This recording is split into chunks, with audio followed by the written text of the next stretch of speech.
Hey guys, just wanted to give you guys an update over issue. Unbeknownst to me, I was having for probably, let me get out of that sun, or let me face the sun at least. Unbeknownst to me, for probably a good year or two at least.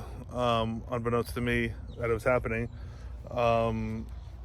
I noticed when I picked up this trailer, I knew it towed well. Obviously, I could feel it sitting on the 37s. I could feel it in the Jeep. These Jeeps aren't really powerful. I just have the 3.6 in it, the little gas 3.6 in it. The diesel probably would have handled it better, but it is what it is. So I knew it tracked well because of towing trailers. Good majority of my life. That when the trailer hit a bump, it didn't translate that energy into the towing unit or Papa Beast. But on higher speeds, it was very susceptible. It felt like the Gladiator was upset. Something was out of adjustment, and I couldn't figure it out. I went as far as I know Kevin and Brittany. They do a nice a video on measuring their suspension, and it was off, causing their Jeep to be all over the place.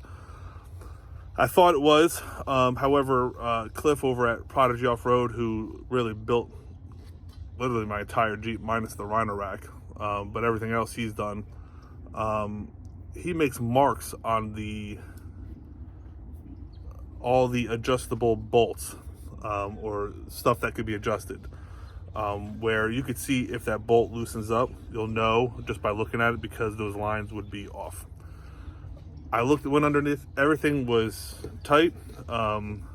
Nothing looked like it was out of shape or unreasonably bent, or unreasonably bent at any point.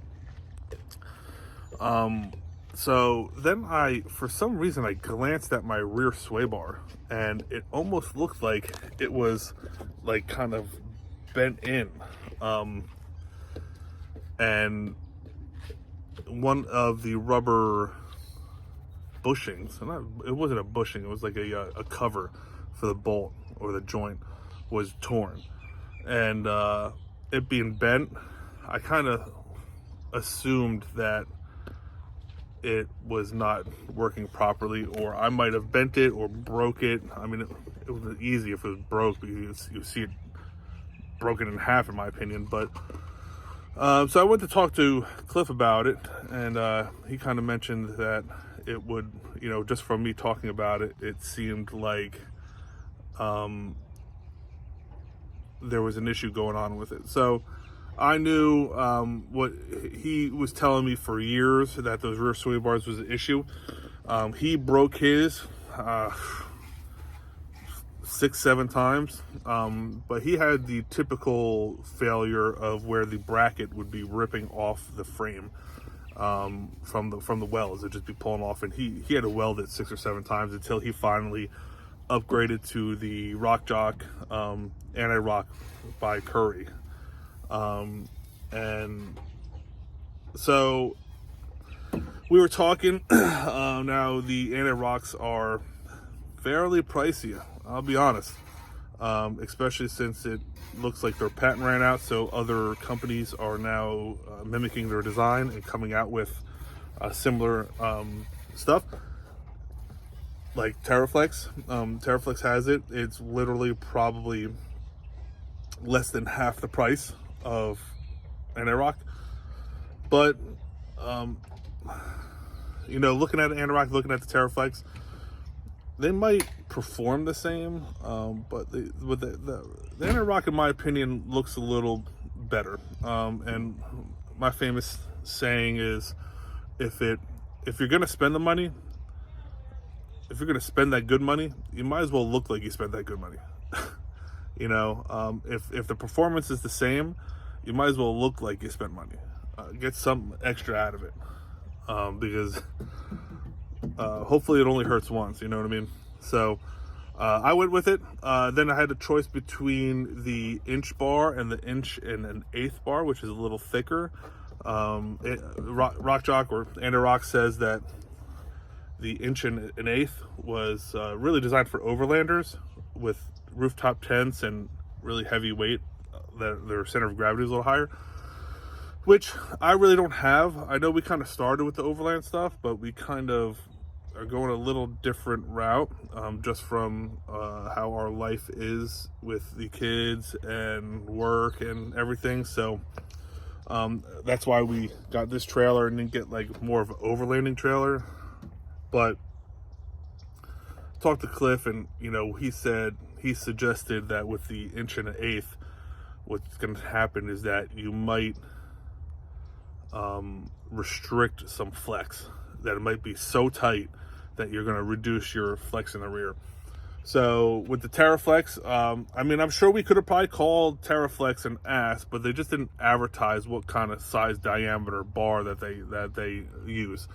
So and Cliff runs the anti-rock, and I know he's definitely not easy on his stuff. So I've seen him break that thing multiple times. Drive shafts, sway bars, I mean, pretty much, yeah, you name it, he's broken it. So yeah, so I was kind of leaning towards the anti-rock anyway, so that's what I did. Long story short, there she is, right in there. The anti-rock. She's a little dirty. We went out on the trail. Me and Katie went out on the trail yesterday. Just easy dirt road, kind of semi-deep water, which I really don't like, but I've been there before, and I know it's not that big of a deal. But anyway, so I changed that, and then towing the trailer here. It's not that long of a drive for us, but it's a good like 45-minute drive and some highway use.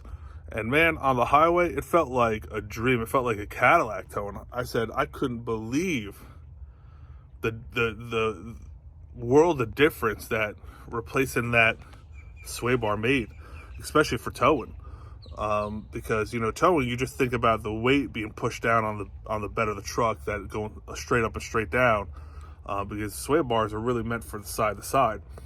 But yeah, I mean, I'm assuming that sometimes like the tires would kind of, because roads are never really fully level, so they might just compress this one shock over the other, and with the trailer on it, just amplifies it, being the whole truck being a little upset. So cranked it up to 70 miles an hour, cruised, hit a couple bumps, held it fine. I mean, wow. I am so glad I spent the money. It was a nice little chunk of change, a little bit more than I really wanted to spend, especially right before Christmas, but it is what it is. Just want to let you guys know the little update. I know you probably don't even know it was an issue, but hey, if you're having the issue, if you're experiencing what I kind of described, check your rear sway bar. That's probably the issue. Might not be completely broken right to, looking at it, might not be broken in half, but might be just bent or a little worn, that caused you all types of problems like it did mine. So hopefully this helps you. If it has, leave that comment. Let other people know about if it helped you, or exactly what your story was. What happened with you in a similar situation? What broke for you? Throw that comment in there and see if any other brothers or sisters from another mother, if they had the same issues, or what kind of issues they're having. So anyway, with that being said, appreciate you guys viewing the video. If you haven't already, hit the subscribe button, hit that share button, then hit the notification so you know when we do come out with these videos. And as always, we'll see you out on that trail.